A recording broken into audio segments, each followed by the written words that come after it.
अगर political cloud हम बना ले जो उत्तर प्रदेश में कांग्रेस को नजर आया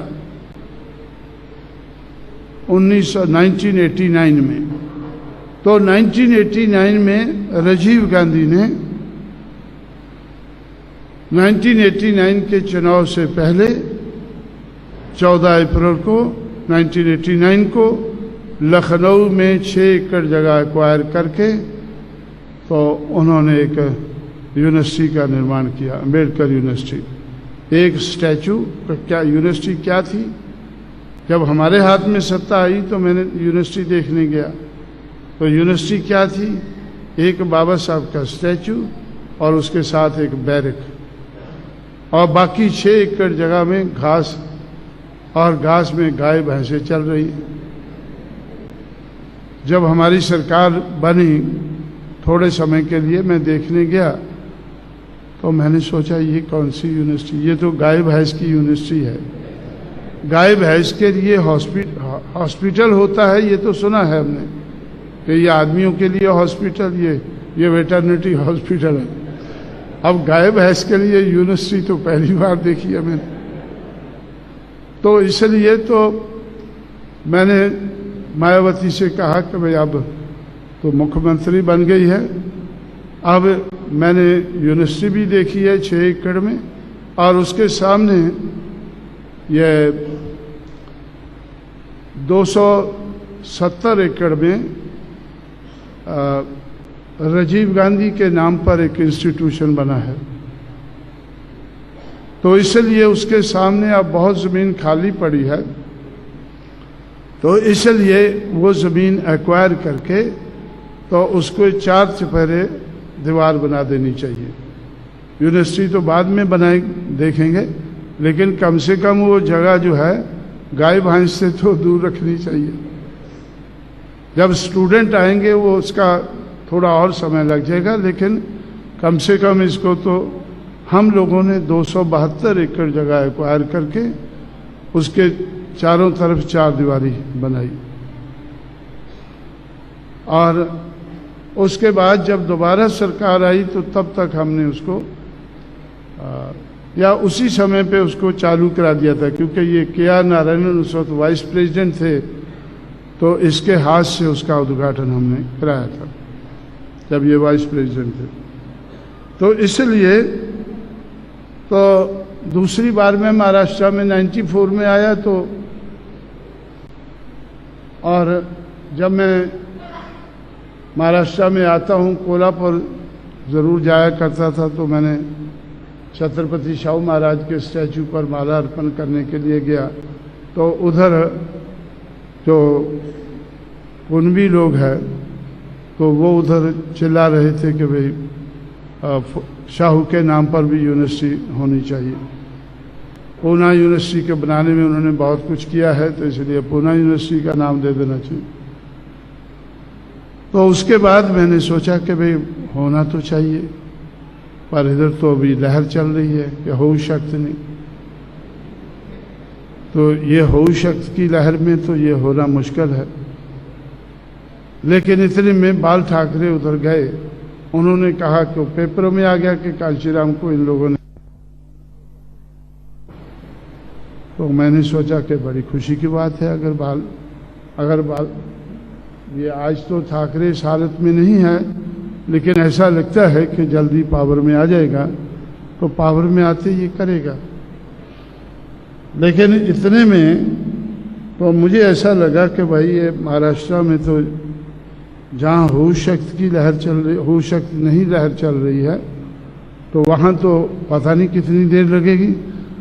तो इसलिए मैंने जहाँ छत्रपति शाहू महाराज कानपुर की एक कुर्मी महासभा को एड्रेस करने के लिए गए थे एक दिन के लिए 1919 में, तो वो जगह मैं कभी कभी विज़िट किया करता था। तो मैं दोबारा गया तो देखा कि उधर हज़ारों एकड़ जगह अभी भी खाली पड़ी है। तो हम लोगों ने तो 200 एकड़ जगह एक्वायर करके तो छत्रपति शाहू महाराज के नाम पर भी यूनिवर्सिटी बना दी।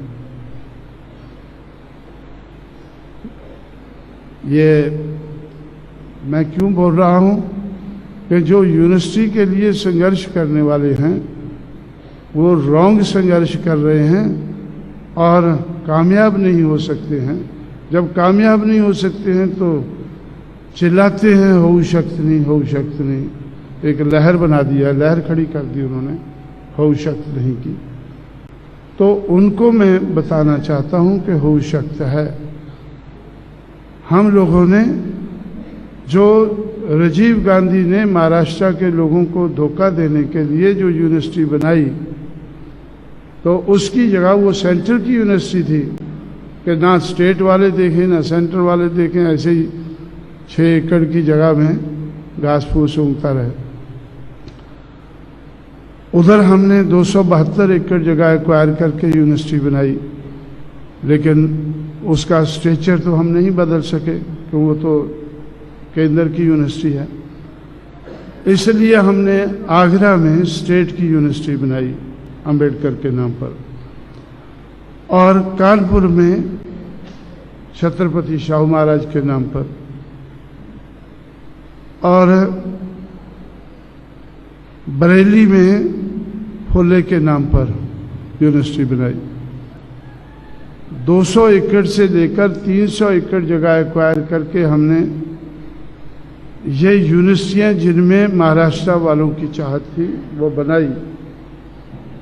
चाहत महाराष्ट्र वालों की पूरी हमने यूपी में की। फिर मैंने सोचा कि भाई महाराष्ट्र में तो अभी बुद्धम शरणम भी हो रहा है, इसलिए गौतम बुद्ध नगर हमने एक जिला बनाया था दिल्ली से लगा हुआ, तो उसमें भी हमने गौतम बुद्ध यूनिवर्सिटी बनाई कि कहीं बुद्धम शरण वाले नाराज ना हो जाएं कि भाई बुद्धा के नाम पर नहीं बनाई, कहीं वो एजिटे आंदोलन अपना हो शक्ति नहीं आंदोलन ना शुरू कर दें। तो इसलिए तो हम बहुत कुछ कर सकते हैं, बहुत कुछ हासिल कर सकते हैं। हम सिर्फ एमएलए एमपी ही नहीं सरकारें भी बना सकते हैं। तो मैंने सोचा कि बड़ी खुशी की बात है अगर ये आज तो ठाकरे इस हालत में नहीं है, लेकिन ऐसा लगता है कि जल्दी पावर में आ जाएगा, तो पावर में आते ये करेगा। लेकिन इतने में तो मुझे ऐसा लगा कि भाई ये महाराष्ट्र में तो जहाँ हो शक्ति की लहर चल रही, हो शक्ति नहीं लहर चल रही है, तो वहाँ तो पता नहीं कितनी देर लगेगी। तो इसलिए मैंने जहाँ छत्रपति शाहू महाराज कानपुर की एक कुर्मी महासभा को एड्रेस करने के लिए गए थे एक दिन के लिए 1919 में, तो वो जगह मैं कभी कभी विजिट किया करता था। तो मैं दोबारा गया तो देखा कि उधर हजारों एकड़ जगह अभी भी खाली पड़ी है।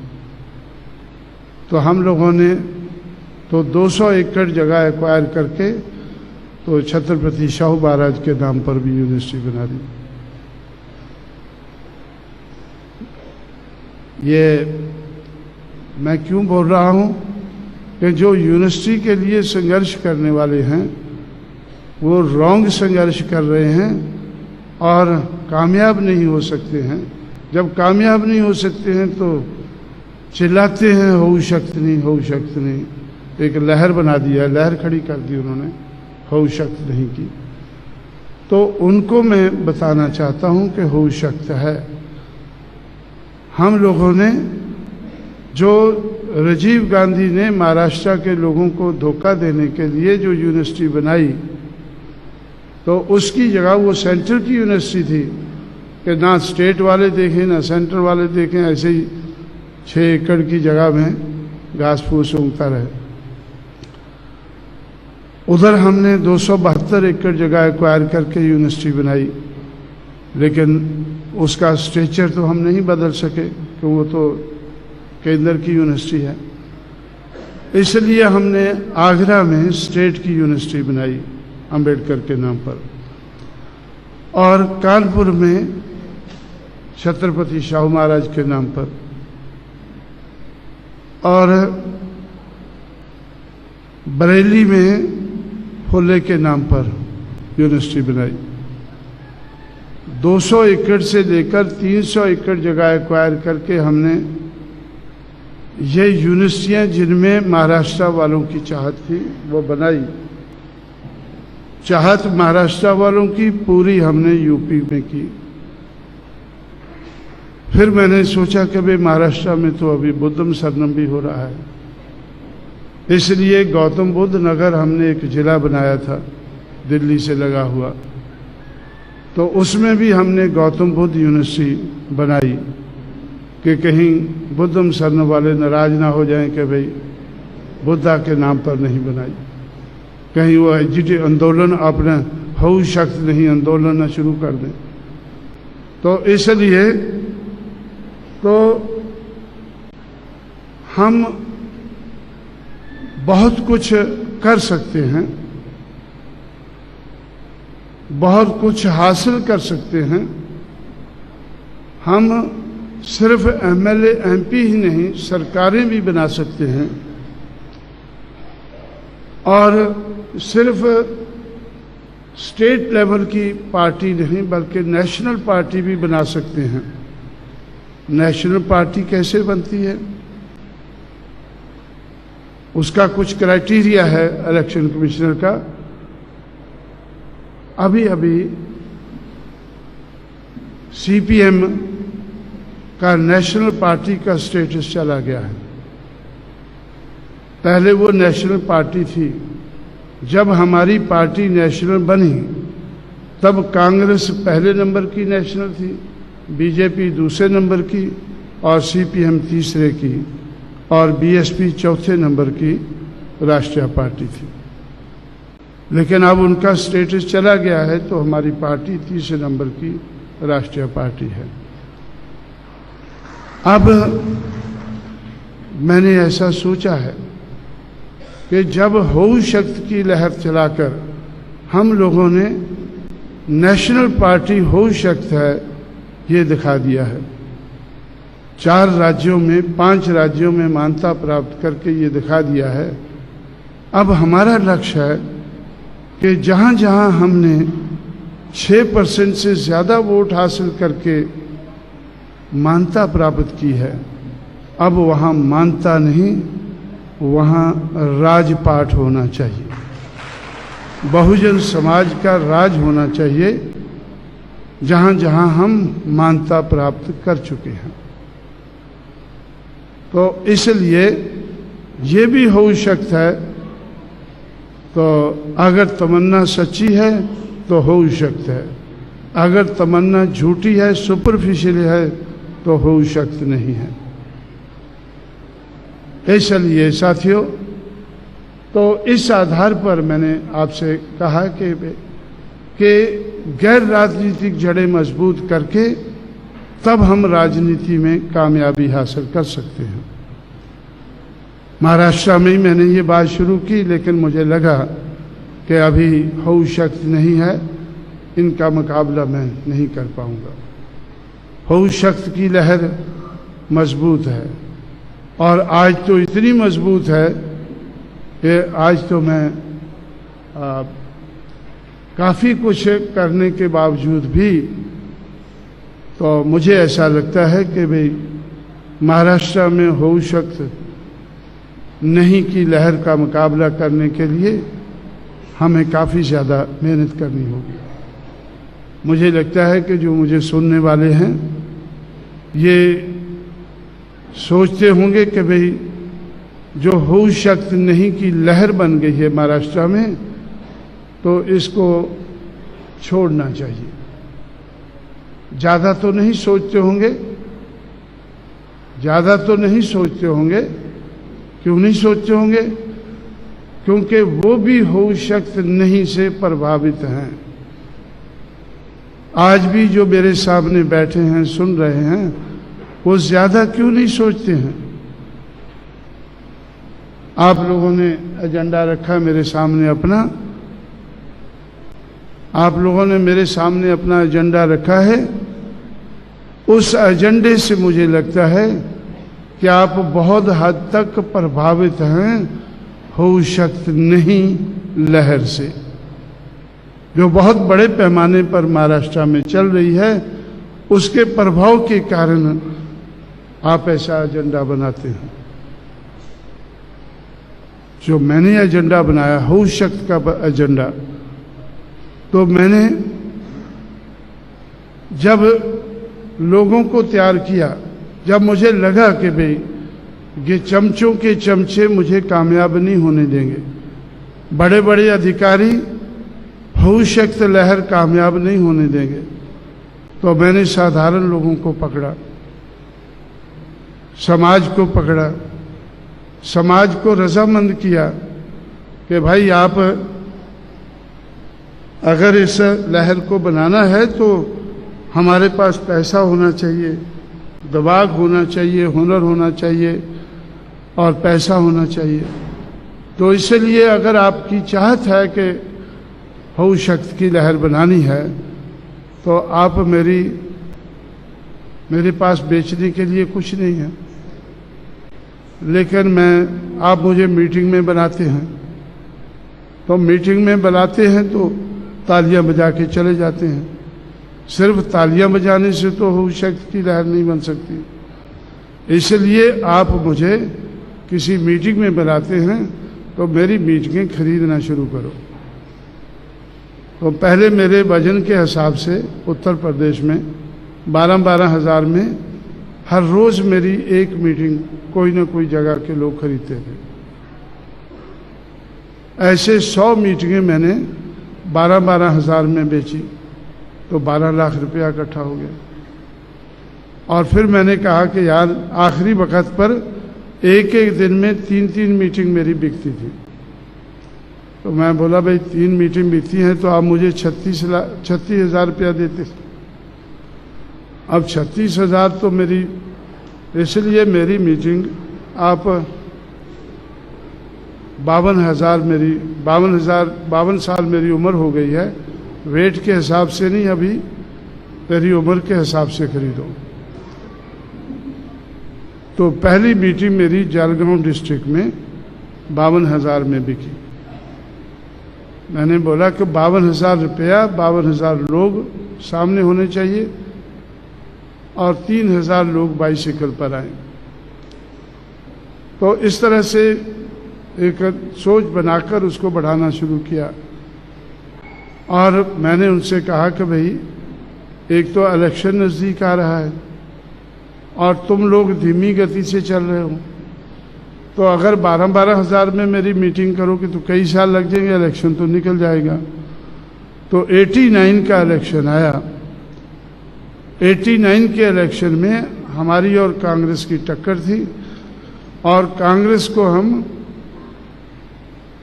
जो हमेशा जीता करती थी, हर इलेक्शन जीता करती थी, तो मैंने इलाहाबाद में खुद खड़ा होकर कांग्रेस को हराया। खुद तो नहीं जीता, लेकिन कांग्रेस पार्टी को हराया। उस वक्त तक कांग्रेस पार्टी का प्रोपेगेंडा था कि शेड्यूल कास्ट के लोगों को कांग्रेस पार्टी नहीं छोड़नी चाहिए, क्योंकि कांग्रेस ने शेड्यूल कास्ट के लिए बहुत कुछ किया है। हम कहते थे कि कांग्रेस ने नहीं, ये फुले शाहू अम्बेडकर ने किया है, तो इसलिए इनकी लहर को हम बढ़ाना चाहते हैं, अपना के चलना चाहते हैं। तो जब कांग्रेस पार्टी को 92,000 वोट इलाहाबाद में पड़े और मुझे 86,000 पड़े, वीपी सिंह को 2,01,000 पड़े, तो उस वक़्त कांग्रेस हार गई। तो उसके बाद कांग्रेस ने प्रोपेगेंडा बदला कि ये लोग अब कांग्रेस को हराने लायक तो बन गए हैं, लेकिन जीतेंगे कभी नहीं। ये अम्बेडकर को मानने वाले हैं। अम्बेडकर खुद कभी पार्लियामेंट में नहीं पहुंच सका, खुद कभी लोकसभा में नहीं पहुंच सका। तो इसलिए, और इनके लोग, अम्बेडकर के लोग छोड़कर तो आज कांग्रेस के चरणों में हैं, आज तो बापू के पास पहुंच गए हैं, बाबा वाले। तो इसलिए ये लोग कामयाब नहीं होंगे। लेकिन उस वक़्त तक मैंने 42 लाख रुपया मेरे पास इकट्ठा हो गया था। 89 का चुनाव मैंने 42 लाख रुपए से दिमाग और हुनर लगाकर हमने 2 MP जिताए और 15 MLA और 6% से ज़्यादा वोट लेकर पार्टी को मान्यता प्राप्त की। तो इस तरह से उसके बाद आज तक कांग्रेस ने हमारे खिलाफ कुछ नहीं कह सकी है। पहले वो कहती थी कि ये कांग्रेस आखिर जीती तो कांग्रेस ही है। उसके बाद जब कांग्रेस को हराने लायक हम बन गए तो फिर उन्होंने कहा कि ये वो भी 89 तक कि इनका खाता नहीं खुलेगा। हमने 2 MP जिताकर पार्लियामेंट में खाता खोला और 15 MLA जिताकर असेंबली में खाता खोला। तो उसके बाद हम आगे बढ़ते गए। तो इस तरह से गैर राजनीतिक जड़ों को मजबूत करके हमने राजनीति में हम आगे बढ़े। और जब राजनीति में आगे बढ़े तो आज मैं 4-5 सूबों में सरकारें क्यों बनाना चाहता हूं? क्योंकि अगर हमें महाराष्ट्र की लहर का मुकाबला करना है तो हमें कई सूबों में सरकारें बनाना ज़रूरी है। क्योंकि महाराष्ट्र में पैसा बहुत खर्च होने लगा है।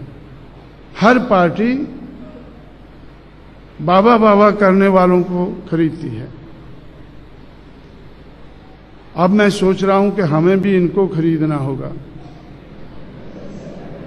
हमें भी इनको खरीदना होगा, तो हमें भी पैसा बनाना होगा।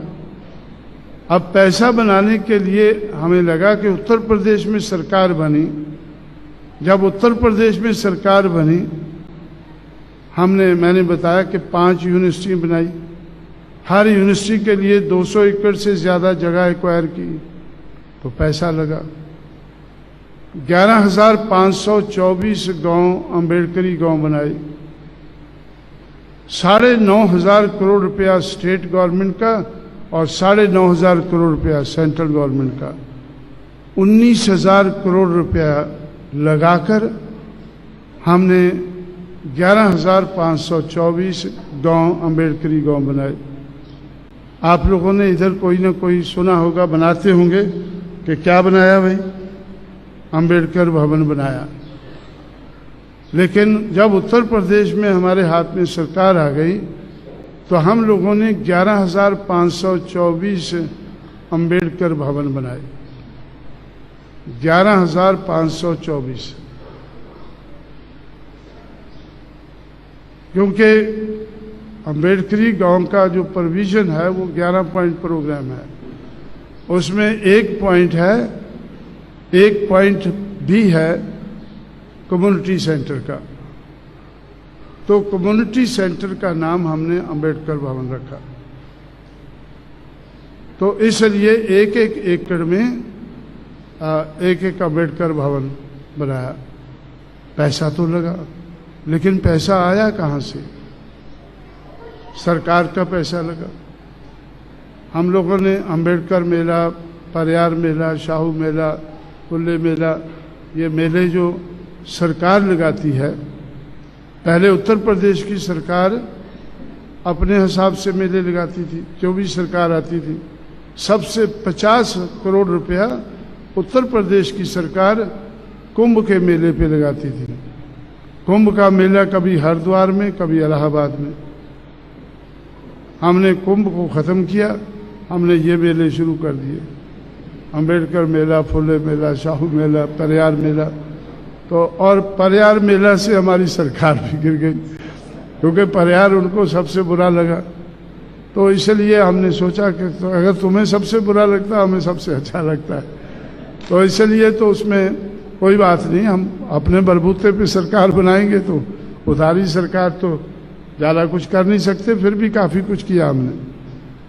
और जो 26,000 करोड़ रुपया हमारे पास बजट था, उसमें से 17,000 करोड़ रुपया हमने तो ये सब काम करने में खर्च किया। इसलिए साथियों, तो हमने अपना एजेंडा जो बनाया, तो उसमें पहले लोगों से मैंने तैयार किया, थोड़ा थोड़ा चंदा इकट्ठा करके 12,000 में एक मीटिंग खरीदी, 52,000 में, 1 लाख में, ऐसा करके जल्दी जल्दी हमने 42 लाख रुपया इकट्ठा करके 89 में 2 MP और 15 MLA बनाए।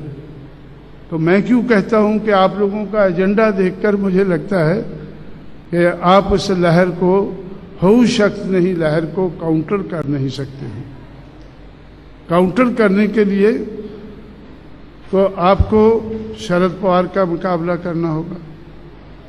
शरद पवार के बाद बहुत पैसा है तो ये अम्बेडकरी लोगों पे खर्च करता है। फिर माई के पास भी पैसा है, माई के पास भी पैसा है, वो भी लगाती है आप लोगों के ऊपर। और अब गुरु वालों के पास भी है, गुरु गोलवालकर के चेलों के पास भी पैसा बहुत है। तो इसलिए तो पैसे वालों का मुकाबला आपको ऐसा लगता है कि पैसे वाला ही कर सकता है। अगर आपके ऊपर पैसा लगाना है तो हमें सरकारें बनाना बहुत ज़रूरी है, क्योंकि हम अपने पैसे से आपको खरीदना बड़ा मुश्किल है।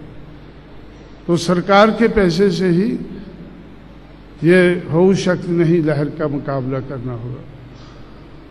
इसलिए साथियों, तो मैं, आप लोगों ने हमेशा मेरी मीटिंग लेते हैं कि अब हम, ये तो खुशी की बात है कि आप लोग तो समाज को अपने पैरों पर खड़ा करने की कोशिश कर रहे हैं, लेकिन कुछ काम अगर जल्दी करने हैं तो उसके लिए वैसे रास्ते ढूंढने होते हैं। हम लोगों ने वो रास्ते ढूंढे और कुछ करके दिखाया है, लेकिन इतनी जबरदस्त हो शक्त नहीं लहर चल रही है महाराष्ट्र में, उसका मुकाबला अब 100 रुपया इकट्ठा, हालांकि 100 रुपया भी ज़्यादा है अपने लोगों के लिए, लेकिन 100 रुपया इकट्ठा करके कैसे हो सकता है? या तो 100 रुपया लाखों लोग इकट्ठा करें तो करोड़ों पर पहुंचे, या तो लाखों लोग करें लेकिन आप मुझे लिस्ट बताते हैं कि ये इतने हो गए, 500, 400 हो गए, 500 हो गए।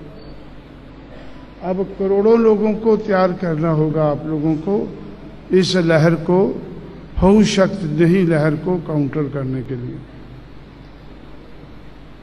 इसलिए कोई ना कोई रास्ता ढूंढे, लेकिन मुझे लगता है कि आप लोग नहीं ढूंढ पाएंगे, ये काम भी मुझे ही करना होगा। तो इसलिए मैंने फैसला किया है कि सरकारें बनाकर आप लोगों को खरीदना होगा। बोली लगाएंगे शरद पवार के सामने कि भाई अम्बेडकर वाले बिक रहे हैं, शरद पवार खरीद रहा है, बाप माई बाप पार्टी खरीद रही है, माई भी खरीद रही है, बाप भी खरीद रहा है, और उसके बीच में BSP भी आ गई है। तो इसलिए या तो आप लोगों को बिकने से रोकना होगा, जैसा उत्तर प्रदेश में, मैंने उत्तर प्रदेश में हमारे अपने समाज को ना बिकने वाला समाज बनाया। ना बिकने वाला समाज बनाने के लिए ये एक आदमी बैठा है इधर, बोरकर खड़ा हो। जब आप इधर प्रचार क्यों नहीं करते कि 4200 किलोमीटर साइकिल चलाकर कांशीराम ने कौन सा प्रचार किया था? तो भी बीच बीच में था ना, पूरा था, पूरा इसने तमाशा देखा है, लेकिन महाराष्ट्र वालों को खबर नहीं दी है। महाराष्ट्र वालों को खबर तक नहीं, कानों कान खबर नहीं दी इसने। ये जाता है तो कभी मध्य प्रदेश, कभी उत्तर प्रदेश, जो लोग कुछ काम कर रहे हैं उनका काम इंस्पेक्ट करने के लिए जाता है, लेकिन महाराष्ट्र वालों को ये नहीं बताता है कि कांशीराम ने कैसे अपने समाज को ना बिकने वाला समाज बनाया है। और ना बिकने वाले समाज का प्रूफ होता है, जो बिकने वाला है उसका हाथ ऐसा होता है। दलित, आप लोग दलित तो बहुत हैं, हाथ ऐसा है, लेकिन जो ना बिकने वाला है उसका हाथ ऐसा हो जाता है। हमारे चैनल बहुजन दस्तक को लाइक, शेयर, सब्सक्राइब देखना मत भूलिएगा। जय भीम, जय भारत, जय संविधान, नमो बुद्धाय। धन्यवाद। चैनल आर्थिक समस्या से गुजर रहा है। अगर आप बहुजन समाज में बाबा साहेब अम्बेडकर और तथागत बुद्ध की विचारधारा को अधिक से अधिक लोगों तक पहुंचाना चाहते हैं तो हमें आर्थिक सहयोग प्रदान करें, ताकि हम अपने चैनल के माध्यम से देश विदेश में समता, बंधुता, एकता और संवैधानिक अधिकारों को ज्यादा से ज्यादा लोगों तक पहुंचा सकें। आप अपनी सहायता राशि नीचे लिखे खाते में जमा करा सकते हैं। खाता धारक गौतम रत्ना, खाता संख्या 3169576865 IFSC कोड SBIN 0060336, बैंक भारतीय स्टेट बैंक। आप हमारे बैंक खाते का विवरण स्क्रीन पर भी देख सकते हैं। रोको मत, हमें टोको मत, हमें आगे बढ़ते जाना है। जय भीम का नारा लगाना है, जय भीम का नारा लगाना है। जय भीम, जय भीम। मैं गौतम रत्ना आपका बहुजन फिल्म प्रोडक्शन में स्वागत करता हूं और आप हमारे प्रोडक्शन हाउस के अंदर अपना कैरियर बना सकते हैं as a film director, as a producer and actor and actress and editor and cinematographer also. अगर आपको फिल्म से रिलेटेड कुछ भी प्रोजेक्ट आपको बनवाना है तो हमारे पास में पूरा सेटअप है, जिसमें फिल्म कैमरा है, शूटिंग लाइट्स है और एडिटिंग है। सारा A to Z एक ही जगह पर आपको हमारे यहाँ पर मिल जाएगा। तो दोस्तों आप हमें कांटेक्ट कर सकते हैं हमारे नंबर्स पर 9810085714 और 8510005714। हमारे वेबसाइट पे विजिट कर सकते हैं www.filmserviceindia.com और हमें मेल भी कर सकते हैं gautamfilmsproduction@gmail.com पर। धन्यवाद।